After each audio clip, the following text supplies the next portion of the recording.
am Donald Pett, the Wisdom Doctor, and I'm so excited that you're here because I want to offer you the very first tip in becoming your own best friend on self-endorsement.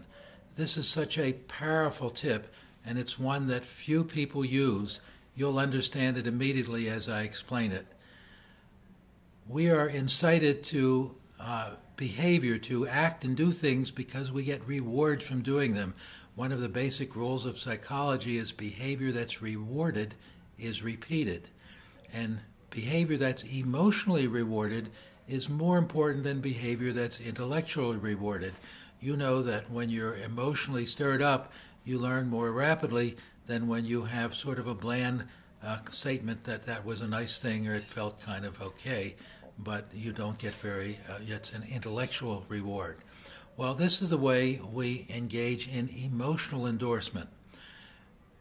Most people already know how to do this, but for good reasons, they don't do it to themselves. They do it for other people. You know, for example, that when you see a dog, you know how to get that dog to wag its tail and to shake its behind. You talk to it in an excited way. When you talk to a child or an infant, you do the same thing, don't you? And you get the child to smile and respond. And every time you go to an athletic event, you probably have a time when you stomp your feet, you jump up and you shout, and you get very excited. And how about when you go to those musical performances, when there's an outstanding performance, and you clap and you feel really good and aroused about what's been done? Well, the question is, we all do that to other people, don't we, to other situations, but how often do we do it to ourselves? Very rarely. And for what reason do we restrict doing this for ourselves? The main reason is we've been taught that it's self-centered, it's egotistical to do that. And so many people say they will only have to get their approval from others. And then we go through life as love junkies, depending on other people for our approval. That's not a very good idea because we don't want to have our emotions and our feelings controlled by what other people do. Now, we have to be that dependent when we're children because, in fact, others are responsible for us. But, you know, when we become an adult, we take on every other responsibility, don't we? We learn to feed ourselves, we learn to dress ourselves, we take care of our bowel habits. We'd be insulted if somebody tried to do those things for us. But we still go through life remaining dependent on other people for our emotional self-worth, our emotional approval. And yet it's so easy to do. Most people know how to emotionally put themselves down. Isn't that true? You know how to say, I'm such a jerk, or an asshole, or whatever favorite words you use as put-down words.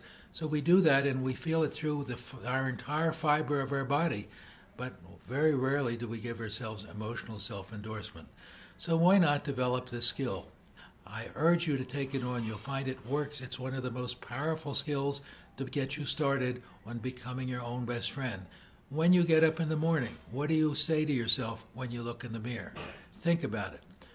Do you say to yourself, boy, I am such a hot sketch. I really like me, or I like what I do? What do you say when you do something worthwhile? Do you get very excited and say, congratulations to me, boy, you did a great job? Do you ever picture bands marching alongside of you and say, hooray, that's what you did, congratulations to you? These are the ways we emotionally get ourselves excited.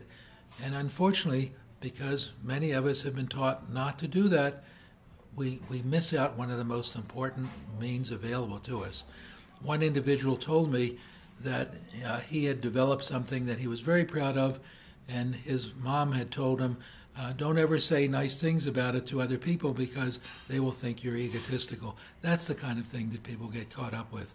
So I hope you will take on this new way for you, relatively new way, and get yourself really involved in emotionally endorsing yourself.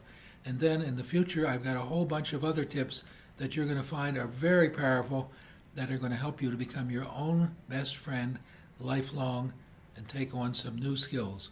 Thereafter, I want to show you how to become your own person, how to free yourselves from the demands of instinct and habit to be what people call self-mastery, or controlling your own feelings. And then we're going to do some problem solving and then go on to the wisdoms that other people have learned that make their life significantly better. So thanks for coming, and I hope you enjoyed this first tip.